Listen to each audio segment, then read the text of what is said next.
Hello guys, welcome back to my another video. তো guys, এর আগে ভিডিওটা শেষ করেছিলাম আমি মানে লঞ্চের উপরে। তো আবার স্টার্ট করছি লঞ্চের উপর থেকে। তোমরা ভাবছো যে লঞ্চে করে কোথায় যাচ্ছি।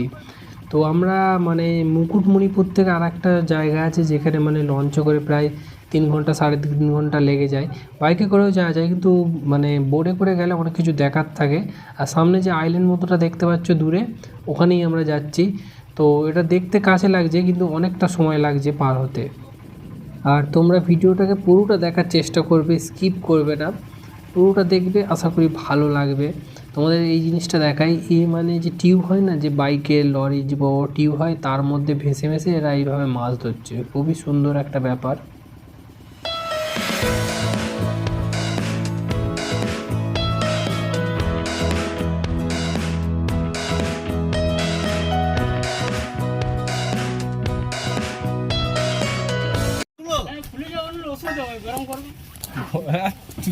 পড়ে যাচ্ছি নাকি দেবো কানের নিচে। তো আমরা জাহাজ থেকে নেমে পড়েছি, এই সরি নৌকো থেকে নেমে পড়েছি। এবার আমরা যাব বাঘ দেখতে। হরিণে সব বাঘগুলো খেয়ে ফেলেছে। হরিণে বাঘ খেয়ে ফেলেছে। হ্যাঁ, খালি হরিণ গুলোই আছে। আমরা এসছি ইঞ্জিন ভ্যান ধরবো এবার। তো গাইস, ইঞ্জিন ভ্যান এখানে অনেক কটা আছে, সব ক্যাঁ ক্যাঁ করছে ইঞ্জিন ভ্যানগুলো, স্টার্টার নিতে চাইছে না। এইটা করে যাব আমরা এখন ডিয়ার পার্কে।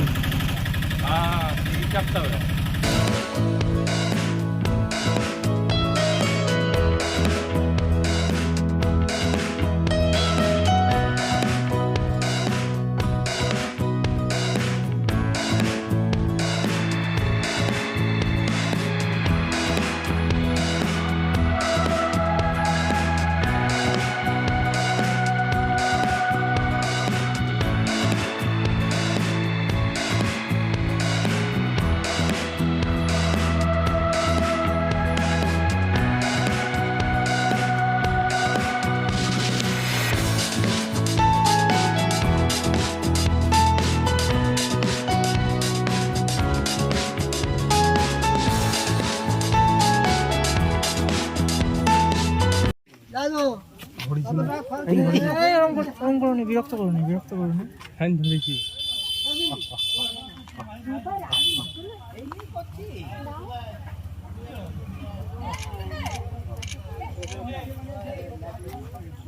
হরিণের কাছে এইটা আবার কি?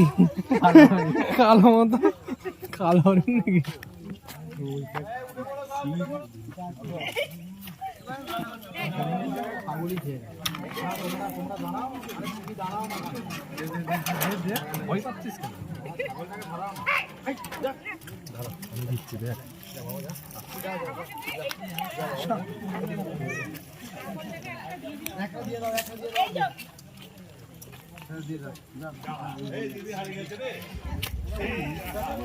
হরিণ আমার কুড়কুড়ে কামে, হাঁকি কামে থাকে, খেতে শুরু করলে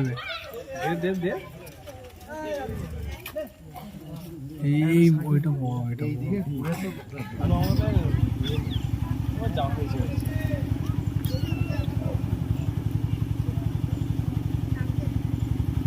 বাবা এদিকে, বাবা এদিকে দেখো। ওই আচ্ছা।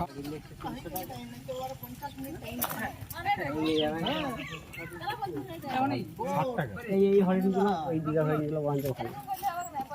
হরিণ না অন্য কিছু বে? আলু আলু কি বে মাথায়? সিংকটা দিয়েছে।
কান খেলিছে ছাগলেরই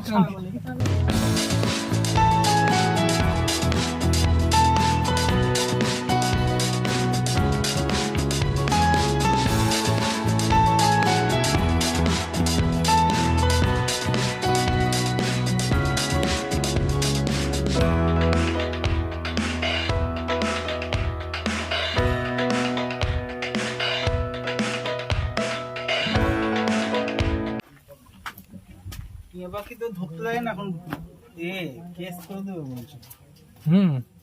ধরে রেখেছে, দেখতেই পাওয়া যায় না, আগে তো ঘরে ঘরে পুষতে।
হ্যাঁ বলছি 8টা বাটার রুটি পাঠিয়ে দেবে না?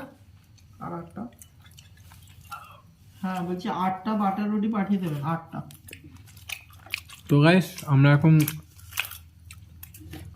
বাটার রুটি আর এটা কি পনির মশলা, পনির মশলা আর বাটার রুটি, সাথে লঙ্কা আর পেঁয়াজ। আর আমিন খাচ্ছে, আমিন আমাদের আছে, এখানে রাকিব আছে, আর এখানে চাস্তো আছে। চাস্তোর নামটা কি? কি নাম চাস্তোর? মোস্তাফিজুর। মুস্তাফিজুর চাস্তো। চাস্তো গেঞ্জি গায়ে হেডফোন লেগে খাচ্ছে। পনিরের তরকারিটা কিন্তু দারুণ হয়েছে কি? রান্না করাটি ভালো,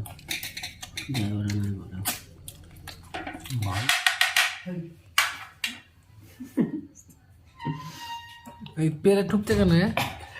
আসলে 2টো করে রুটি দেওয়া হয়েছে, খাবার কম পড়ে গেছে।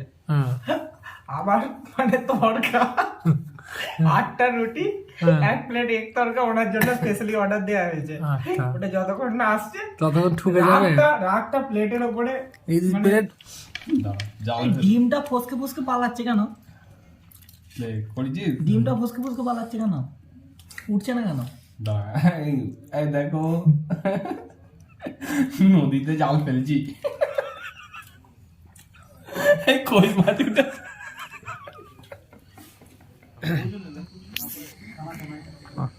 ওইদিকে যাবো বাগানে,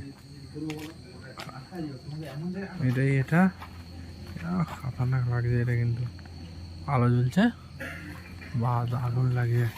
আমরা এই হোটেলটাই স্টে করেছি, ফোন নাম্বার এখানে একদম পরিষ্কার দেওয়া আছে, তোমরা আসলে এখানে আসবে, হেভি সুন্দর হোটেল। সব থেকে বড় কথা হচ্ছে এখানে খাওয়া দাওয়ার কোয়ালিটি মারাত্মক, বাইরে হোটেলে খাওয়ার কোনো দরকার নেই, এই হোটেলে এসে থাকলে এইখানেই খাওয়া দাওয়া করবে, পুরো সকাল থেকে শুরু করে রাত অবধি প্রত্যেকটা খাবারের কোয়ালিটি একদম A1। তো আজকে তো তোমরা খাওয়া দাওয়া করলে সকাল থেকে, তোমাদের কেমন লাগলো এখানে খাবার?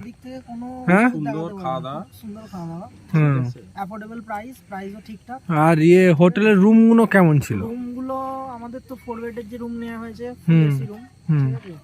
এসিও ঠিকঠাক কাজ করছে, হুম। জলের কোনো রকম সমস্যা নেই, ঠিক আছে? হুম সব দিক থেকে একদম এ ক্লাস। হুম আর এই টাইমে যদি আসো একটু মানে শীতকাল তো, আর এদিকে একটু বেশি ঠান্ডা, তার হুম। জন্য শীতের জামা কাপড়গুলো একটু নিয়ে আসার চেষ্টা করো। হুম তোমরা দেখি বুঝতেই পারছো আমরা হুম। কিরকম ভাবে পড়ে আছি। অতিরিক্ত ঠান্ডা আছে, এই দাঁড়িয়ে থাকলে অতটা বোঝা যাচ্ছে না, কিন্তু এখানে যখন আমরা বাইক চালাচ্ছি তখন বুঝতে পারছি যে এখানে আসল ঠান্ডাটা কতটা। বাকি এই হচ্ছে গেট, মেন গেট, ঠিক আছে, একদম রাস্তার ধারে এই রোড, এই হচ্ছে গেট। আর এখানে দুটো বর্ডার সিকিউরিটি ফোর্স, এখানে একটা, ওই একটা চলে যাচ্ছে, কোঁ কোঁ করছে আমাদের দেখে। আবার এখানে দেখো রাত্রিবেলা মোটামুটি এখন বাজে কটা, 9:30, 9:30 বাজে। তো আমরা 8টার সময় যখন বেরিয়েছিলাম পুরো সব কিছু মানে ঠান্ডা লেগে গেছে, ঠান্ডার ওয়েদার তো এখানে। এই যে দূরে রাস্তাটা দেখতে পাচ্ছ, রাস্তাটা সোজা গিয়ে কিন্তু উপরের দিকে উঠে গেছে হালকা, এই বুঝতেই পারছো একটু একটু, রাস্তাটা একদম সমান নেই, উপরের দিকে উঠে গেছে আস্তে আস্তে রাস্তাটা।